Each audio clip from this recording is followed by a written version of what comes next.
하나님 말씀 함께 보겠습니다. 오늘 하나님의 말씀 신명기 2장 1절에서 15절까지인데 우리 봉독은 9절까지만 하도록 하겠습니다. 2장 1절에서 9절 이렇게 말씀 보겠습니다.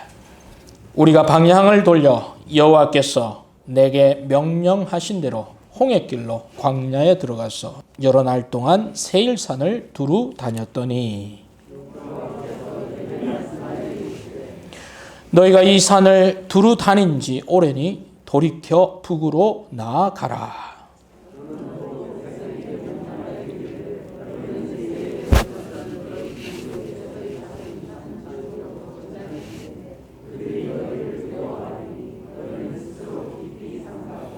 그들과 다투지 말라. 그들의 땅은 한 발자국도 너희에게 주지 아니하리니 이는 내가 세일산을 에서에게 기업으로 주었음이라.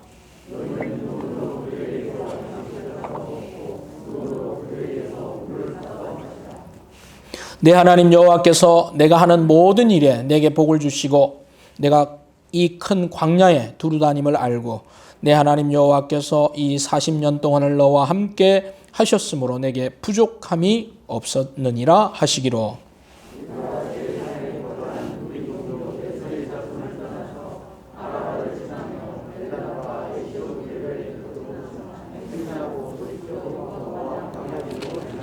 같이 읽겠습니다. 여호와께서 내게 이르시되 모압을 괴롭히지 말라. 그와 싸우지도 말라. 그 땅을 내가 내게 기업으로 주지 아니하리니 이는 내가 롯 자손에게 아르를 기업으로 주었음이라. 아멘. 지금은 좀 올드한 찬송이 되었지만 한 30년 전에 참 많이 불렀던 찬양이 있었습니다. 지금도 또 많이 부르고 있습니다만 이 찬양의 가사가 이렇습니다. 나 가진 재물 없으나 나 남이 가진 지식 없으나 나 남에게 있는 건강 있지 않으나 나 남이 갖고 있지 않는 것 가졌으니 나 남이 보지 못한 것을 보았고 나 남이 듣지 못한 음성 들었으며 나 남이 받지 못한 사랑 받았고 나 남이 모르는 것 깨달았네. 공평하신 하나님이 나 남이 가진 것 나 없지만 나 남이 없는 것을 갖게 하셨네. 그렇습니다.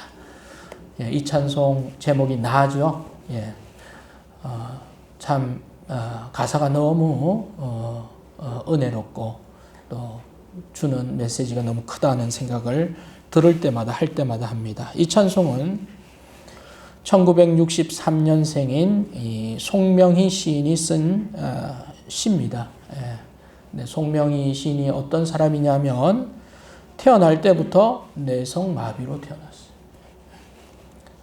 태어날 때는 정상으로 태어났을 수 있는데 몇 개월 만에 그 뇌성마비가 됐습니다. 그래서 몸을 제대로 가눌 수 없고 말도 제대로 할 수 없고 사지가 자기가 원하는 대로 움직일 수 없는 그런 장애인이었습니다. 화장실 가는 것조차도 힘들던 그런 사람이었습니다. 이렇게 태어난 자신을 얼마나 저주했겠습니까?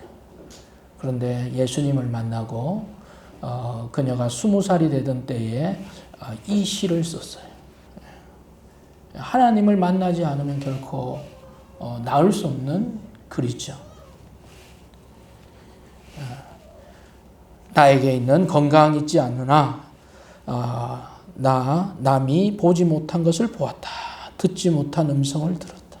받지 못하는 사랑을 받았다. 하나님은 공평하시다. 예. 세상 사람들은 하나님 공평하지 않다고 할 수 있습니다. 왜 이렇게 불량하게 태어났냐고. 그러나 송명희 시인은 하나님을 만나고 그 안에서 공평하신 하나님, 부요한 하나님을 만났습니다. 여러분도 그런 하나님을 만나신 줄로 믿습니다. 하나님 나에게 얼마나 부요하신가. 사람들 모두 다 풍요로운 삶, 부요한 삶, 아무것도 부족함 없는 삶을 소망합니다. 누구나 그렇죠. 그러나 그 풍요로운 삶이나 부유한 삶이 모든 것이 다 있어서 모든 것을 부족함 없이 누리는 사람은 전 세계에 얼마나 되겠습니까? 모든 것을 다 가지고 있어서 부족함이 없는 사람은 전 세계에 거의 없을 거예요.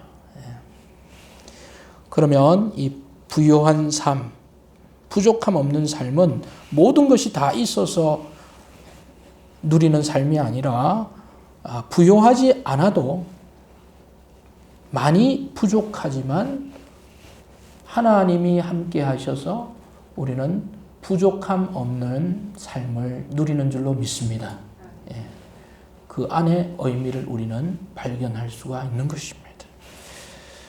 오늘 본문을 통해서 부족함 없는 삶의 비결이라는 제목으로 함께 말씀을 나누어 보기를 원합니다. 여러분의 삶에도 또 우리 모든 성도들의 삶에 이러한 부족함 없는 삶의 축복이 임하기를 소망합니다. 우리 한번 옆에 분 축복할까요? 부족함이 없습니다. 우리 그렇게 한번 얘기합시다. 옆에 분에게 부족함이 없습니다. 부족함 없는 축복을 누리기를 바랍니다. 부족함이 없다. 여호와는 나의 목자시니 내가 부족함이 같이 없으리로다. 아멘. 오늘 말씀은 짧은 구절이지만 광야 40년을 시간을 이스라엘 백성들이 보냈습니다. 여러분 40년이라는 세월을 여러분이 살고 싶어하는 곳에서 살아야 되겠죠. 살 수만 있다면. 그런데 여러분이 원하지 않는 곳에, 그것도 사막이라고 하는 광야에서 몇 년요? 이 40년을 보낸다. 이 너무 혹독한 대가죠. 40년을 보내고 또 다른 40년을 보낼 수 있으면 해볼만 하지만 그 40년이 처음이자 마지막 인생이다 그러면 얼마나 힘들겠어요.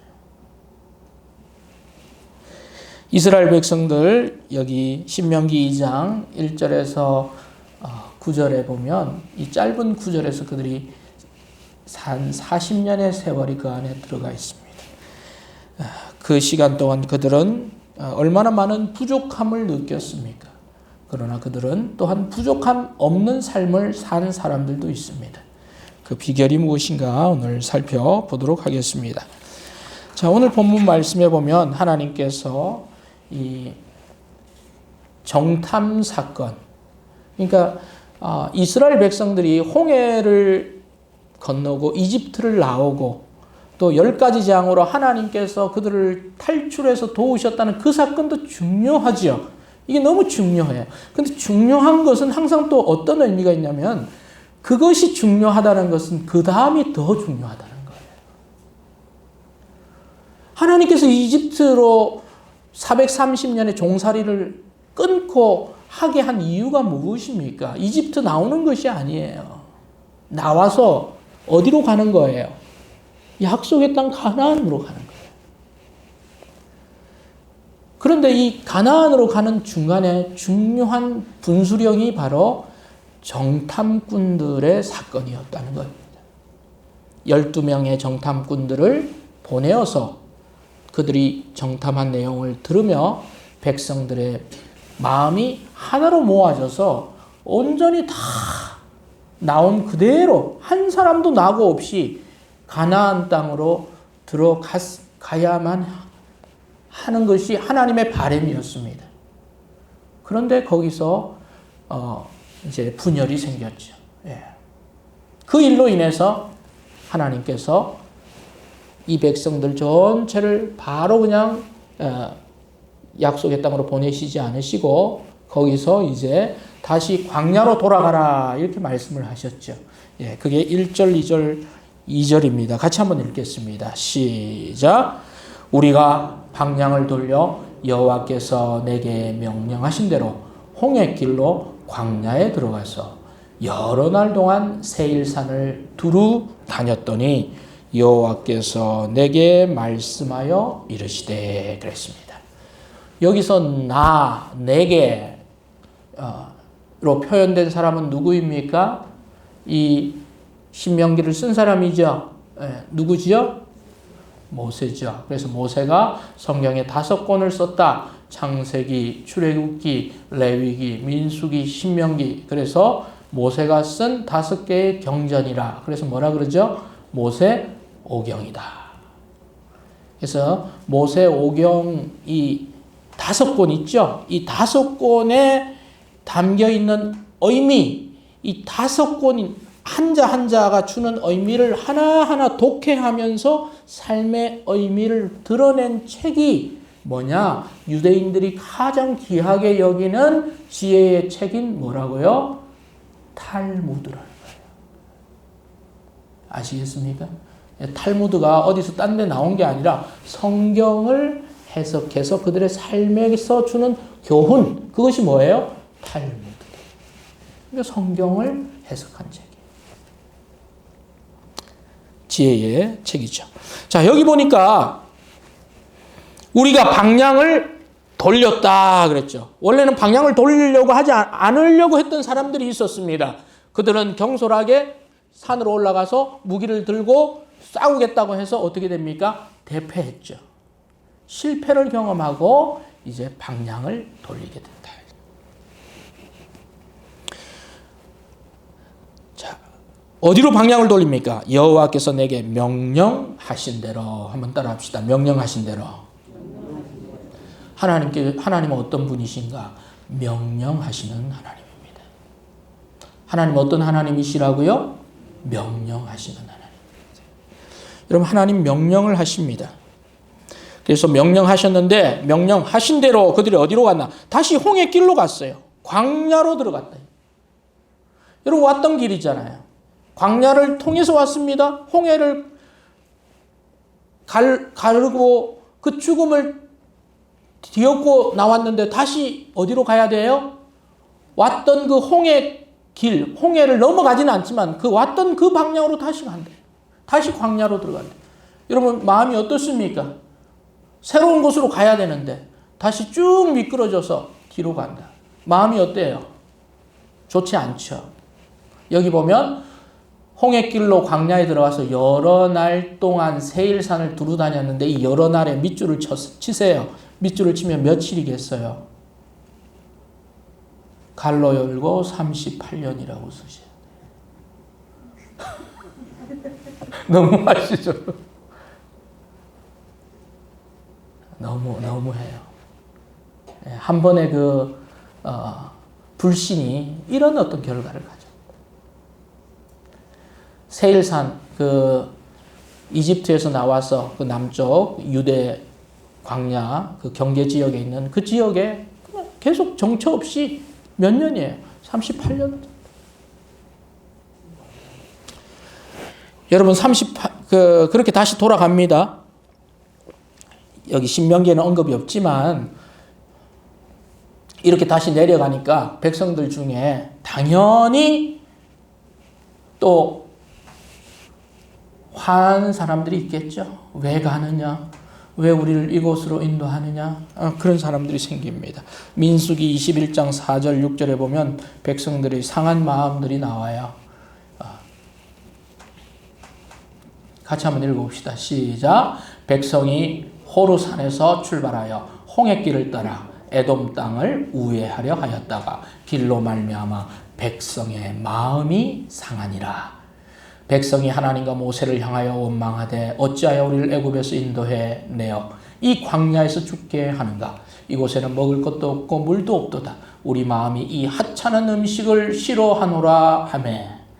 같이 읽읍시다. 시작. 여호와께서 불뱀들을 백성 중에 보내어 백성을 물게 하심으로 이스라엘 백성 중에 죽은 자가 많은지라.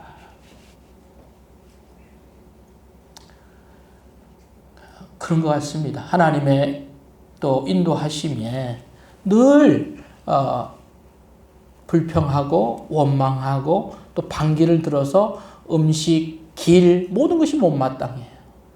그러니까 하나님께서 이번에 뭘 보내셨어요? 불뱀을 보내서 그 불뱀 사건을 또 광야 기간 동안 일어나서 많은 사람들이 또 거기서 또 죽게 되었다고 말하고 있습니다. 그렇게 해서 시간이 보내어지고 있는 거예요.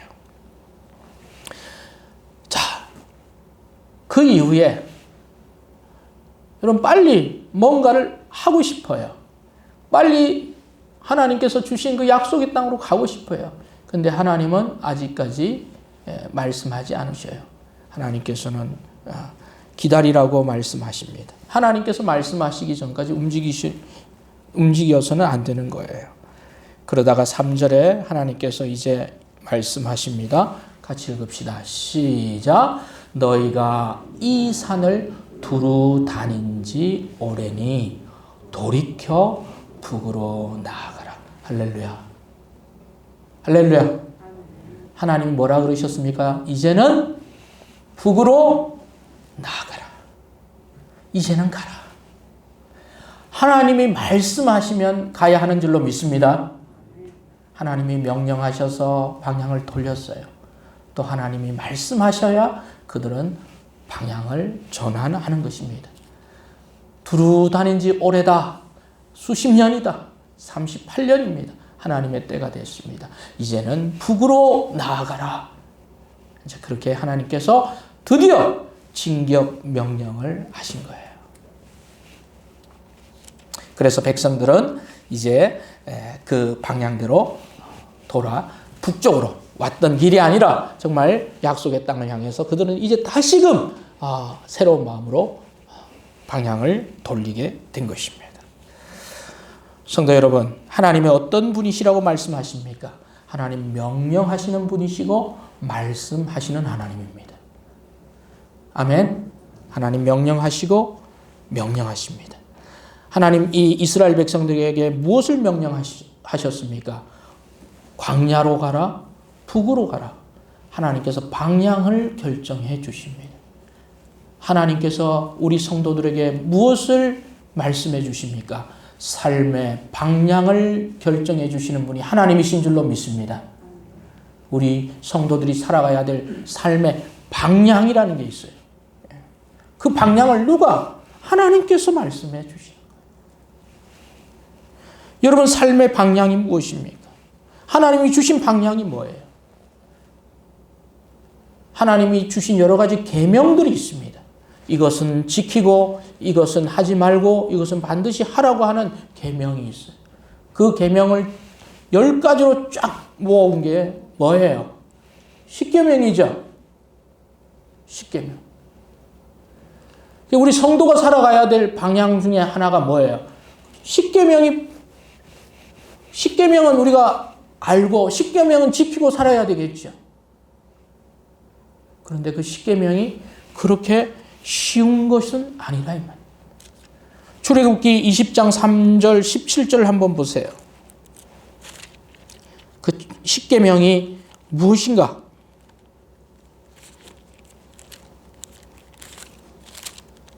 성경책 맨 뒤에 나와 있는 분도 있고 또 맨 앞에 보면 또 나와 있는 분도 있고 또 출애굽기 3장 1절에서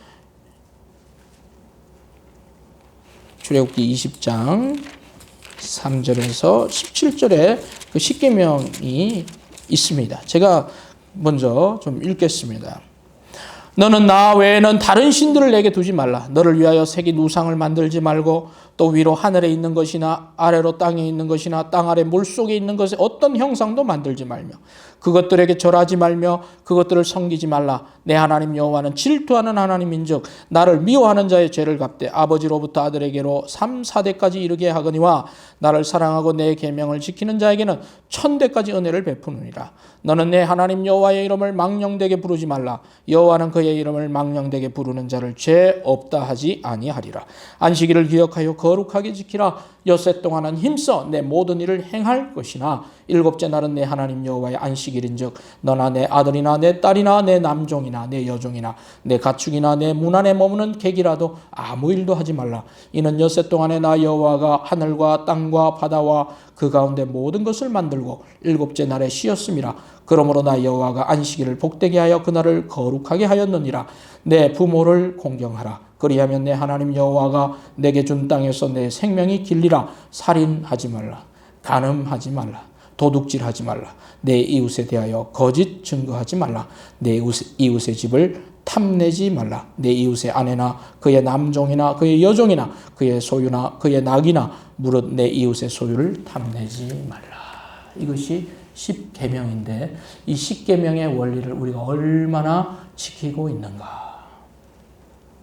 그러나 우리 삶의 방향은 하나님이 하신 그 계명을 지키는, 또 지키려고 애를 쓰는 그런 방향이 우리 그리스도인의 방향이 되어야 하는 줄로 믿습니다. 뿐만 아니라 하나님은 우리가 신앙생활 하는데 또 여러 명령들을 주셨죠. 믿음을 가지라, 또 소망하라, 사랑하라, 그리고 기도하고 오래 참으라라고 하는 그런 여러 가지 하나님의 명령들을 주셨는데 그것이 다 우리 뭐예요? 삶의 뭘로 삼아야 합니까? 방향으로 삼아야 되는 것이. 그게 우리의 삶의 방향. 이스라엘 백성들에게 하나님께서 가야 할 방향에 대해서 말씀해 주셨듯이 주님께서도 우리 성도들이 살아야 될 인생의 방향에 대해서 늘 말씀해 주십니다. 하나님이 말씀하시고 하나님이 명령하신다는 말씀이 오늘 본문에 나와 있듯이 우리는 하나님이 말씀하시는 그 방향대로 살아가야 할 성도들이 되어야 할 줄로 믿습니다. 얼마 전에 수요 예배에 처음 참석한 한 사람이 우리 교회에 왔습니다. 예배 전에 잠시 만났습니다. 잘 오셨습니다. 어떻게 오셨어요? 예, 목사님, 제가 교도소에서 나온 지 얼마 안 됩니다. 그래서 교도소는 무슨 일로 들어갔어요? 예, 사람을 때려서 들어갔다고. 그래서 얼마나 있었어요? 5년 있었어요. 그러니까 저도 좀 무서워지더라고요.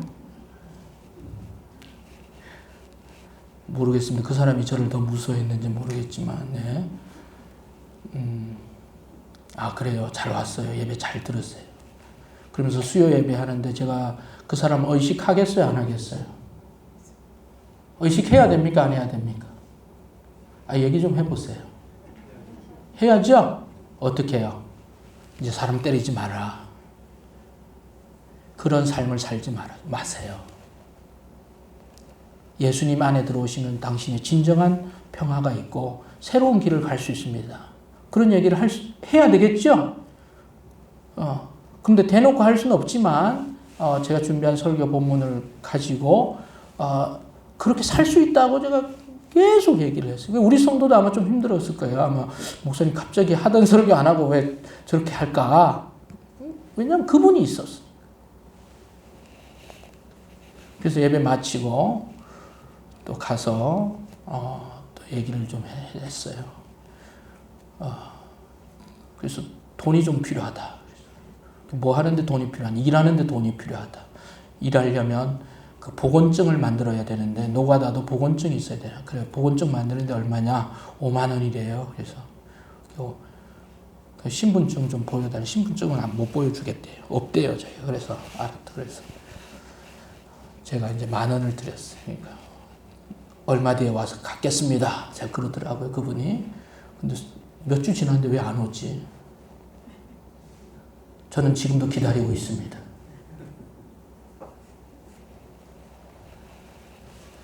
제가 아는 많은 목사님들 예화를 들으면 그렇게 설교했더니 그 다음 주에 와서 목사님 제가 하나님의 은혜를 받았습니다. 제가 이제 예전 생활을 청산했습니다. 제가 이제 새로운 사람이 되겠습니다. 하고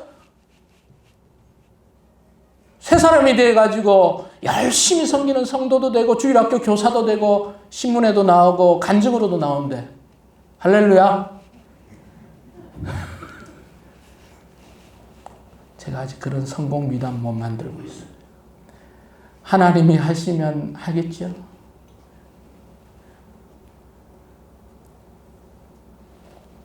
그래서 저는 그런 성공담을 별로 그렇게 좋아하진 않아요. 실패담이 많은 것 같아요.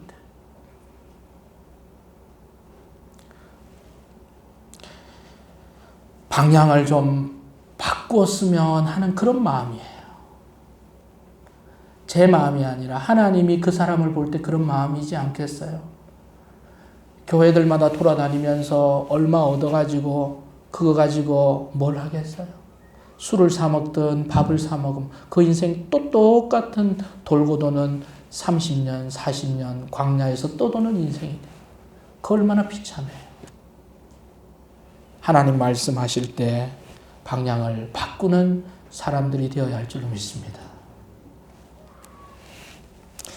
요한복음 10장 27절 28절은 이렇게 말씀하셨습니다. 우리 주님께서 내 양은 내 음성을 들으며 나는 그들을 알며 그들은 나를 따르느니라. 여러분 누구의 음성을 들으시겠습니까? 목자 되신 우리 주님이 여러분의 이름을 하나하나 부를 때, 여러분의 이름을 불러주실 때, 예수님, 주님 말씀하세요. 듣겠습니다. 순종하신 여러분 되기를 바랍니다. 그리고 그 음성에 일러주신 방향으로 우리는 방향을 돌려야 하는 것입니다. 더불어서 하나님은 그 백성들에게 방향도 말씀해 주시지만 행동해야 될 것들도 말씀해 주십니다. 4절을 보겠습니다. 4절 5절 같이 읽겠습니다. 시작. 나는 또 백성에게 명령하여 이르기를 너희는 세일에 거주하는 너희 동족 에소의 자손이 사는 지역으로 지날진대 그들이 너희를 두려워하리니 너희는 스스로 깊이 삼가고 5절 그들과 다투지 말라. 그들의 땅은 한 발자국도 너희에게 주지 아니하리니 이는 내가 세일산을 에서에게 기업으로 주었음이라. 이제 이스라엘 백성들이 북쪽으로 진군해 나가면 그들이 약속의 땅을 가기 전에 거쳐야 될 땅이 어떤 땅입니까? 바로 에서의 후손들이 살고 있는 그 세일산, 그 땅을 지나가게 됩니다. 에돔 땅을 지나가게 됩니다. 여러분 많은 수백만의 사람들이 그 땅을 지나가면 반드시 거기에 살고 있는 사람들과 부딪힘이 있을 수 있겠죠. 그때 그것을 염려해서 하나님께서 뭐라고 말씀하셨습니까? 너희는 그 지역을 지나갈 때 스스로 삼가하라. 스스로 조심해라. 그렇게 말씀하셨습니다. 조심하라는 말은 무엇입니까? 경거망동하지 말라. 그들을 자극하지 말라. 옷 매무새를 단정히 하라. 필요 없는 공격적인 성향을 보이지 말라. 그 말이죠. 안 그러면 거기서 다툼이 일어나죠.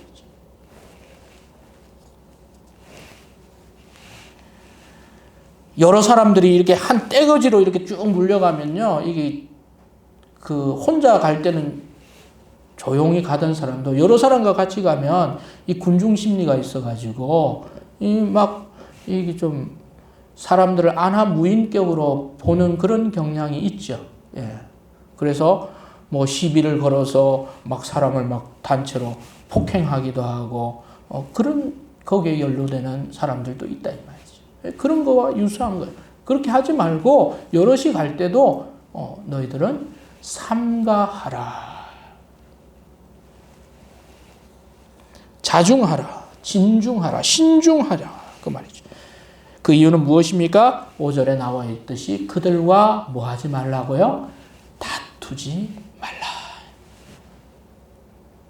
지금 누가 힘이 세요?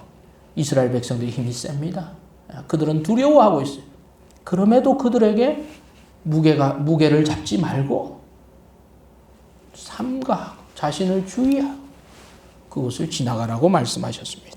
왜냐하면 그 땅은 에돔 족속들이 사는 그 땅은 내가 이스라엘 백성들에게 준 땅이 아니기 때문이라. 그들은 그들에게 내가 주었다. 그리고 그 땅을 지나갈 때 너희들 양식이나 물을 막 먹으려고 하지 말고 뭐 하라고 그러셨어요? 돈을 주고 사 먹어라. 돈을 주고 사 먹는 것은 그들을 존중한다는 의미죠. 대개는 그냥 빼앗아서 그냥 막 노략질해서 먹겠죠. 그렇게 하지 말라. 그 얘기를 하셨습니다. 정당하게 돈을 내고 지불하고 그들을 자극하지 말고 그 땅을 지나갈 것을 말씀하셨습니다. 이것은 무엇입니까? 이것은 하나님께서 방향을 알려주실 뿐 아니라 모든 이스라엘 백성들 그리고 하나님의 말씀을 경외하는 성도들에게 주신 삶의 방식입니다. 하나님은 이스라엘 백성들에게 약속의 땅은 주셨습니다만 에돔 땅은 주지 않으셨습니다. 그들의 땅은 한 발자국도 내가 주지 아니하였다. 하나님 말씀하셨죠.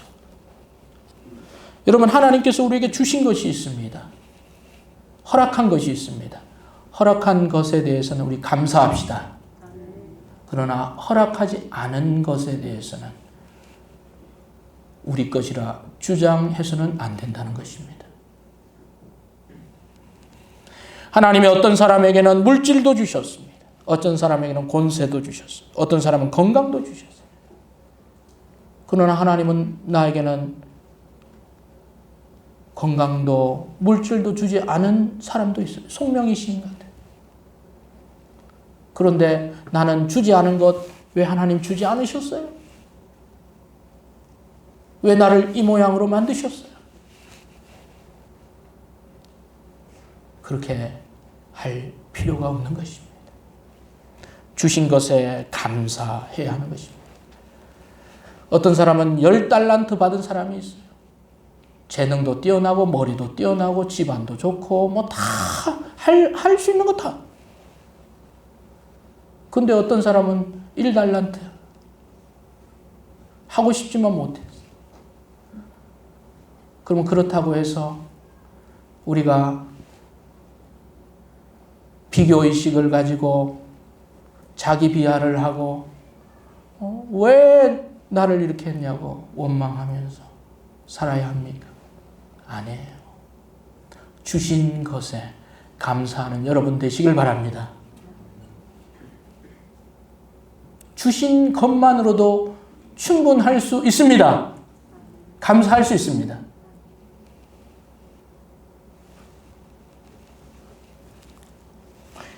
하나님께 받은 복, 받은 분량에 대해서 우리는 감사하면 됩니다. 비교할 필요가 없는 거예요. 하나님이 주신 것에 삶의 방식을 감사하지 않을 때 혼란과 다툼이 생깁니다. 야고보서 3장 16절은 말씀합니다. 시기와 다툼이 있는 곳에 혼란과 모든 악한 일이 있음이라. 하나님이 주지 않으신 것에 우리가 집중할 필요가 없습니다. 주신 것에 감사하면 됩니다. 이 말은 또한 우리가 세상을 살아갈 때 내가 열심히 한 노력이 있어요. 근데 사람들은 자기가 한 것은 별로 생각하지 않고 자기가 한 노력 그 이상을 자꾸 얻으려고 하는 경향이 우리 가운데 있습니다. 내가 이렇게 노력했는데 왜 나한테는 요만큼밖에 주지 않는가? 원래 그게 정량이에요.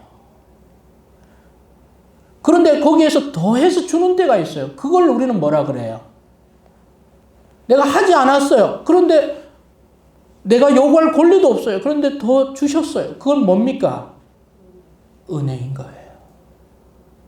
은혜는 하나님이 주시면 은혜지 내가 그것을 달라고 요구하는 것이 아닌 것입니다.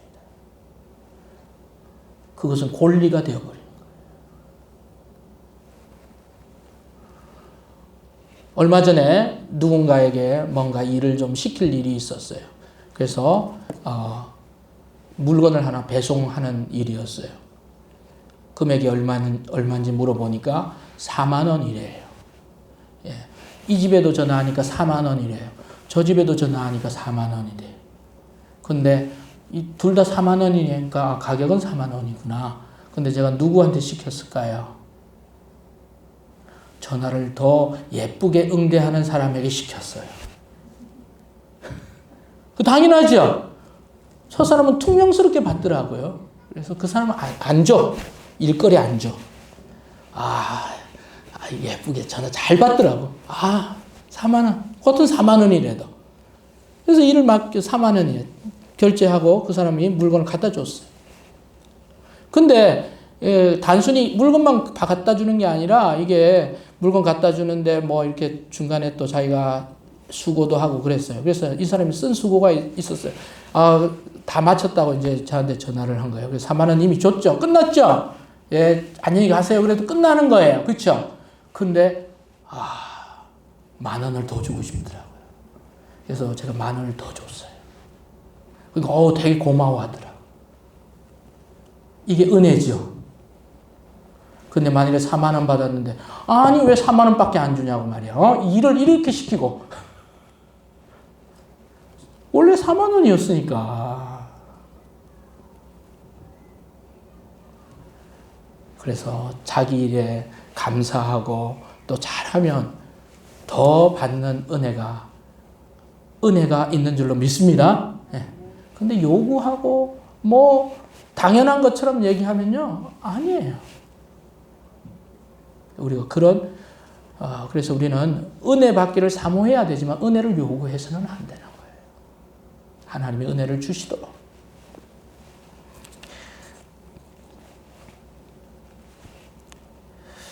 그러면서 우리는 어떤 태도를 가져야 합니까? 본문 나와 있는 4절에 2장 4절에 나와 있는 태도예요. 너희는 스스로 깊이 삼가고 그랬습니다. 우리 자신을 내가 어떤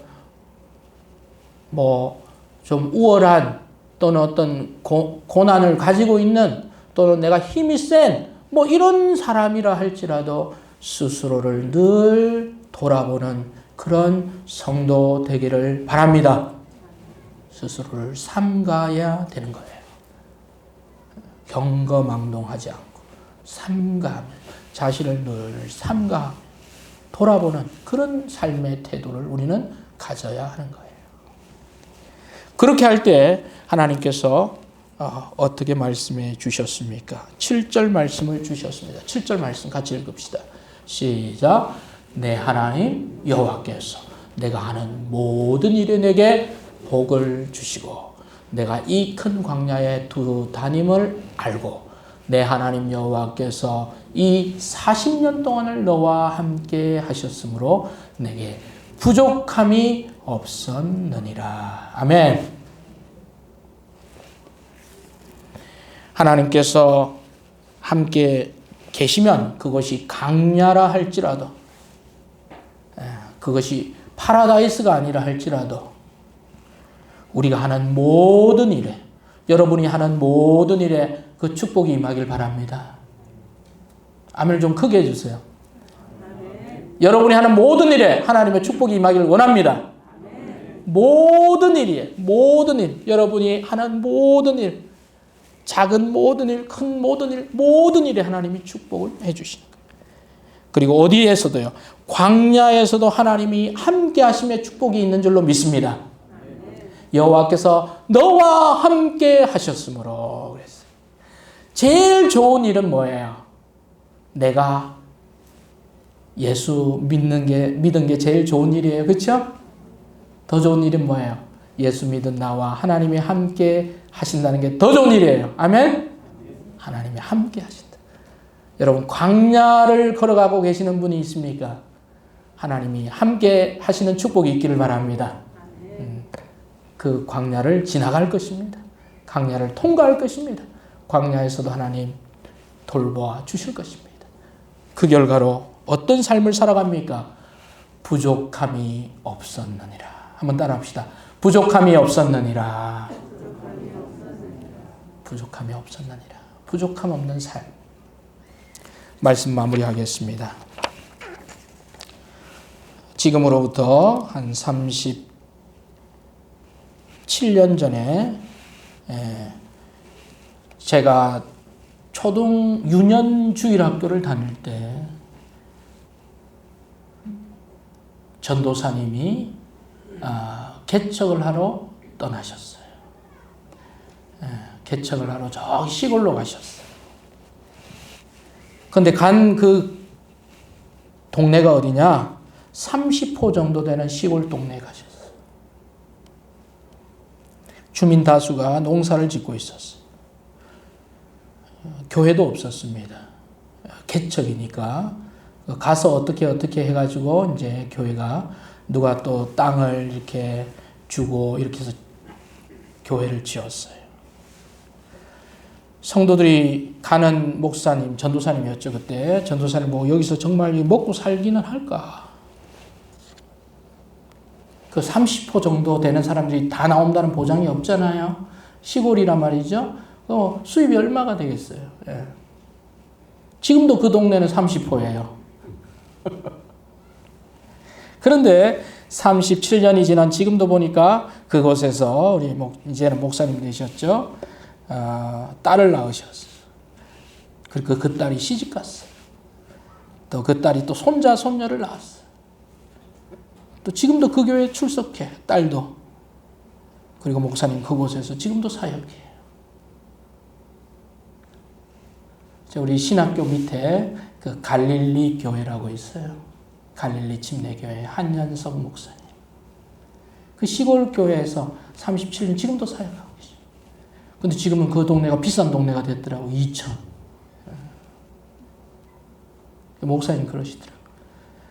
여기 내가 30년 이상 했지만 어떻게 다 먹고 살더라. 또 부족함이 없더라. 그분 우리 친교회 목사님 중에 성지순례 제일 많이 가셨어요. 할 거 제일 많이 하시더라고. 또 그 교회를 통해서 또 일꾼도 나왔어요. 여러분, 없는 삶이 문제가 아니라 하나님을 의지하는가가 더 중요한 줄로 믿습니다. 부족함 없는 삶. 여러분도 누리시길 축복합니다. 기도하겠습니다.